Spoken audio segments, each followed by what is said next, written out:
I am delighted to call upon the Chancellor to confer an honorary doctorate of University of the Arts London upon Theaster Gates Junior.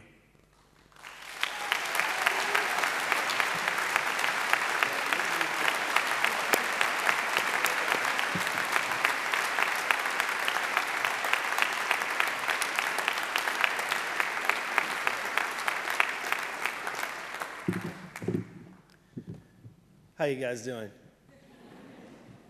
Good. Because I get a little bit nervous, I was wondering if you guys would help me a little bit. And there's been so much talking, I think you guys must be bored as shit. So, if you all would just chant with me the word art, starting very low and getting really loud. Can you do that with me? Come on. Art, art, art.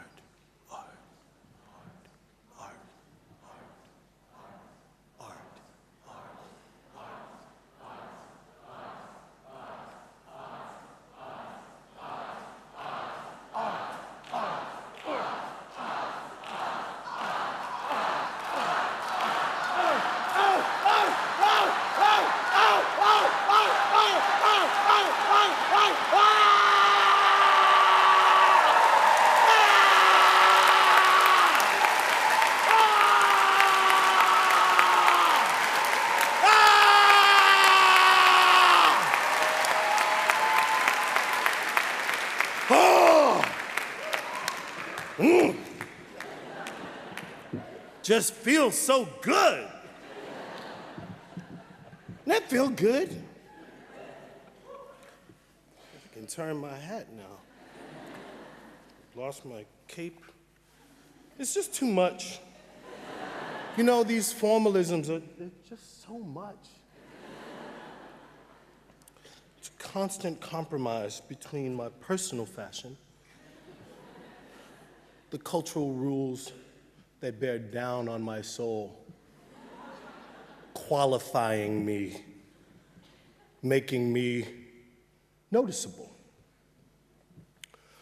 There's so much I want to say to you guys in my 3.5 minutes.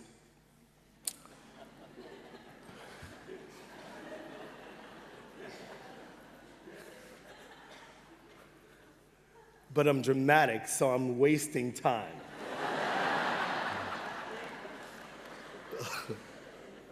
What do I want to say? I understand how complicated it is to graduate with a degree that the world thinks doesn't matter. It's like, you're a what? I'm a poet. So what does that mean? Well, I write, you know, and I think about writing and I read other poems, other people's poems, you know. It's like, okay, what are you? I'm a fashion major, but I really love bow ties and Botox. And so my work is about the relationship between lips and upper apparel.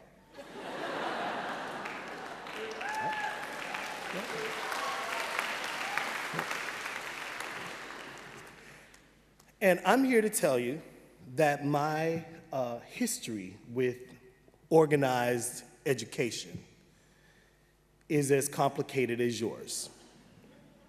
I too am not sure what I learned.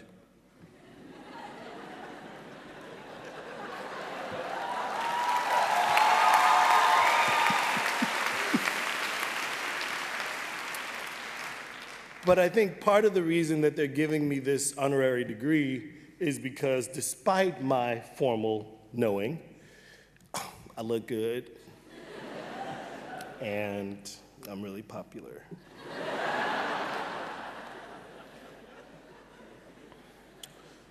Let's talk about that for a second.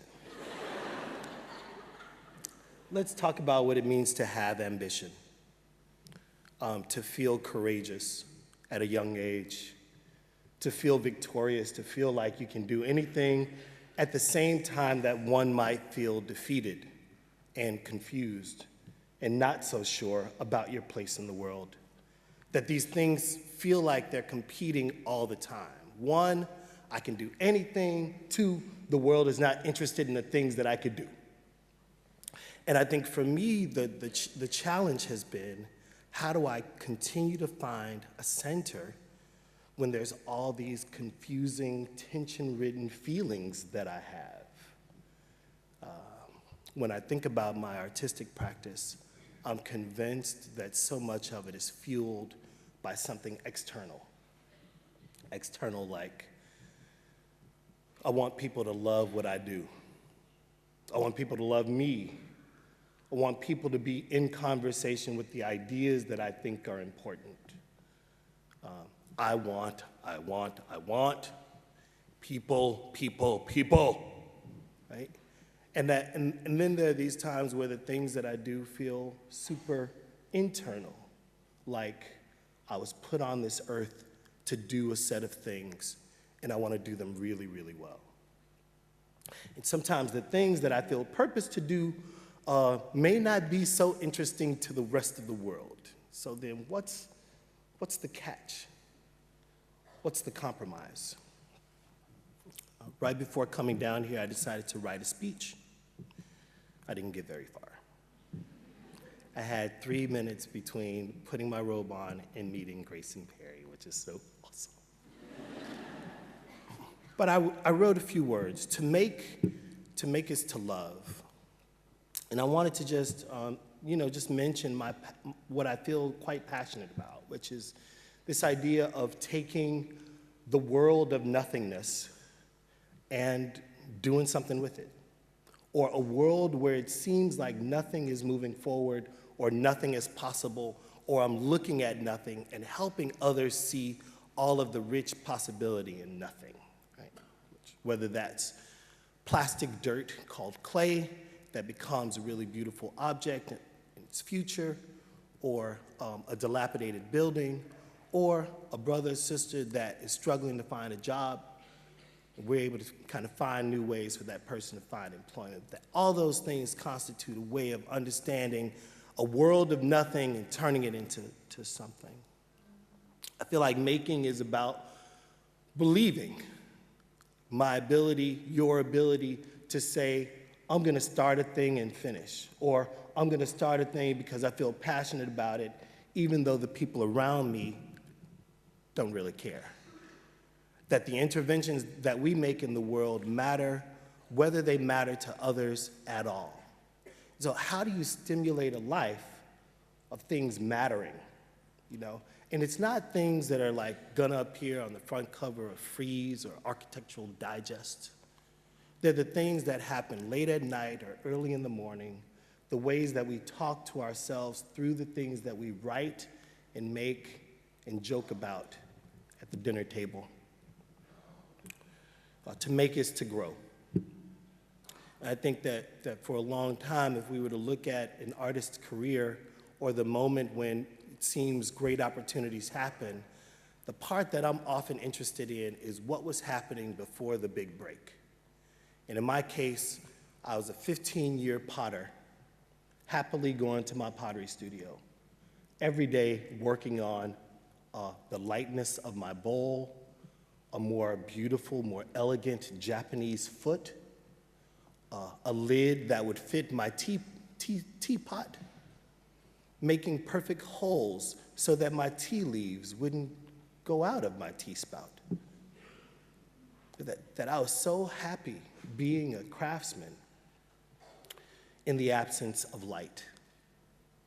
But at the same time that I was taking those 15 years to learn how to make, I feel like I was learning all these other things that had nothing to do with being a superstar potter. They had to do with learning about other people's culture, understanding the relationship between Korea and Japan through a series of vessels from the 14th, 15th, and 16th century, learning about my relationship between Mississippi and the continent of Africa by seeing beautiful jugs made in the South and wondering how those jugs were related to the West African coast. It was about listening and learning. It was about touching things and touching people. was about. It was about loving things in the absence of light. And then when the light came, which was 10 years later than some of my friends who were already art world darlings, I had something to say.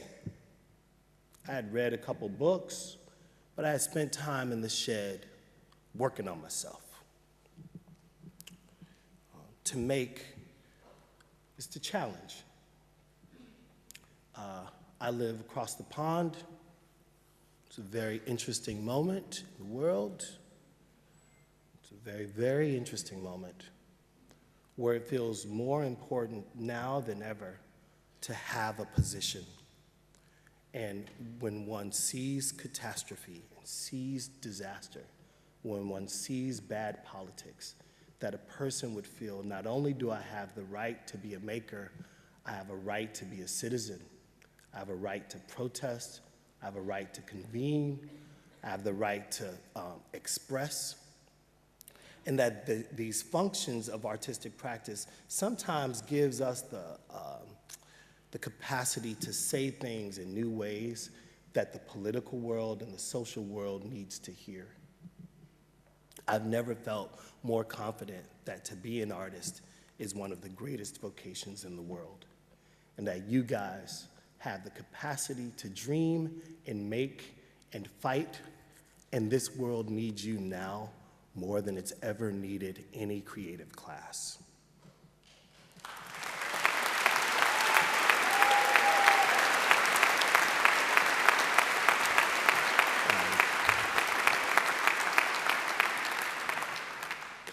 Given that, get to fucking work. And I thought I would just offer you guys, since the Vice Chancellor said that I do all these things, that I don't really know if I do any of them very well, I thought I would at least offer you guys the song that I sing to myself late at night before I go to bed. Guide my hands, guide my hands, guide my hands, guide my hands, while I'm on this tedious journey. Guide my hands, guide my hands. I love you all.